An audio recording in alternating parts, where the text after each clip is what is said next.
देशभरामध्ये मतचोरी आणि दुबार मतदारांचा घोळ जो आहे तो समोर येताना पाहायला मिळतोय। स्थानिक स्वराज्य संस्थांच्या निवडणुका ज्या आहेत त्या राज्यामध्ये होऊ घातलेल्या आहेत, परंतु आता ठाण्याच्याच माजी नगरसेवकाचं नाव जे आहे ते मतदार यादीमधनं गायब झालं असल्याचं पाहायला मिळतंय। ठाण्याचे माजी नगरसेवक आपल्याबरोबर आहेत, सुधीर भगत, ते स्वतः निवडणूक आयोगाकडे आलेले आहेत। सुधीर भगतजी, तुम्ही निवडणूक आयोगाकडे आज आलात आणि निवडणूक आयोगाकडे तक्रार दिली आहे की तुमची स्वतःचीच नावं जी आहेत ती स्वतःचं नाव मतदार यादीमधनं गायब आहे। गेल्या किती वर्षांपासून तुम्ही मतदान करतायत आणि अचानक पद्धतीने हे मतदार यादीतून तुमचं नाव का गायब झालं, काही कारण सांगण्यात आलं? मी सर्वप्रथम 1995 मध्ये मतदान केलं होतं, तेव्हापासून माझ्याकडे कार्ड आहे आणि मी शेवटचं मतदान हे 2024 मध्ये मी मतदान आमदारकीला केलेलं आहे। मी 3 टाईम नगरसेवक राहिलेलो, मी चौथ्यांदा कंटेस्ट केलेले आहे इलेक्शन। असं असताना आणि त्या विभागात माझ्या वडिलांच्या नावाने सोसायटी आहे, जी यादी आहे ती आमच्या नावाने आहे।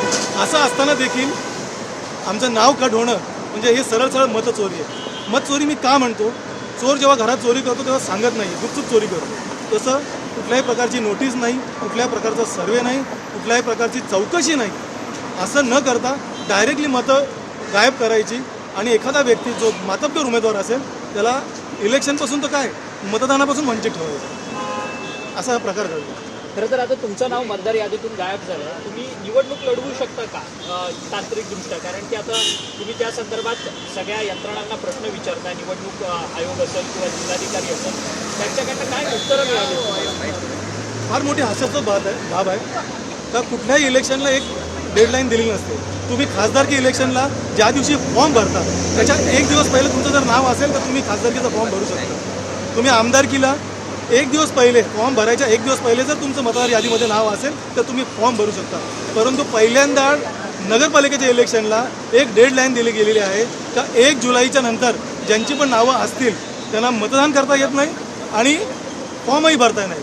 म्हणजे जे लोकांनी संविधान हातात धरला होता त्या संविधानाच्या विरोधात सर्व कारभार चालला आहे। एक ज्वलंत उदाहरण आहे का संविधान प्रत्येकाला मतदान करायचा अधिकार देतो, तुम्ही डेडलाईन कशी काय ठरवू शकता का इतके लोकांनीच मतदान केलं पाहिजे, याच्या नंतरच्या लोकांनी मतदान केलं नाही पाहिजे?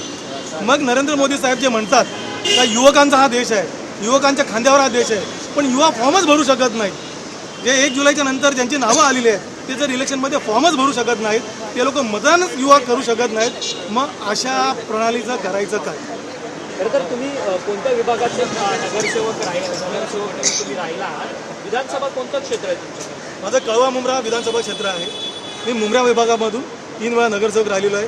मी सेनेमधून पण राहिलो आहे आणि मी राष्ट्रवादीमधून पण राहिलो। ही जी चौथ्यांदा जी टर्म होती त्यात पॅनल सिस्टम आहे, त्यात हार जीत जय पराजय असतो, परंतु एखाद्या माणसाला कंटेस्टेड करून द्यायचं नाही आहे।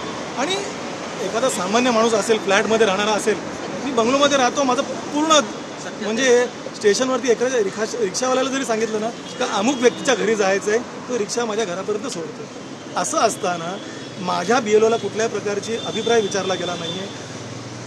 जो फॉर्म नंबर 7 भरला गेला त्याच्यावरती खोट्या सह्या मारून लोकांची नावं गायब करण्यात आलेली आहे। हजारो लोकांचे त्या मतदारसंघातून अशी नावं गायब केलेली आहे। तर ह्याला तुम्ही नुकसान करायचं लोकांचं, तुम्ही लोकांना मतदानापासून वंचित ठेवायचं आणि त्या माणसांनी ते भोग भोगायचे का? आता तुम्ही निवडणूक आयोगाला काय पत्र आणलं? मी निवडणूक आयोगाला हेच पत्र आहे की तुमच्या अधिकाऱ्यांची चूक केलेली आहे, त्याचा भूदंड आम्ही का भरावा? मग आता हा भूदंड जर त्यांनी भरून काढला नाही, तुमचं मतदान प्रक्रियेत पुन्हा नाव आणलं नाही, तर पुढची भूमिका काय असणार तुमची? मी न्यायालयाकडे जाईन। न्यायालयाकडे मी आज न्यायालयाने सांगितलेलं आहे का आम्ही जनतेसाठी बसलेलो आहे, आम्ही सामान्य माणसासाठी बसलेलो आहे। मी सामान्य माणूस म्हणून न्यायालयाकडे जाईन आणि निश्चितच मी न्यायालयाकडे जात नाही। खरं तर धन्यवाद सुधीर भगतजी, तुम्ही आमच्याशी बातचीत केली।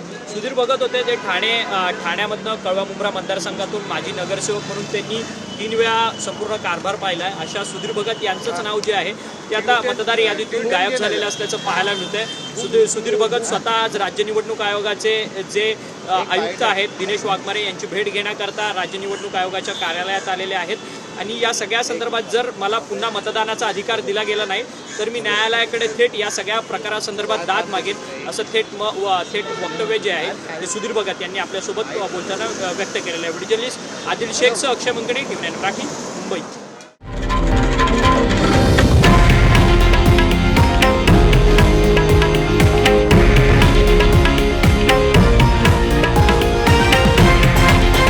हे आहे देशातील नंबर 1 न्यूज नेटवर्क आणि आपण पाहत आहात TV9 मराठी, एकमेव.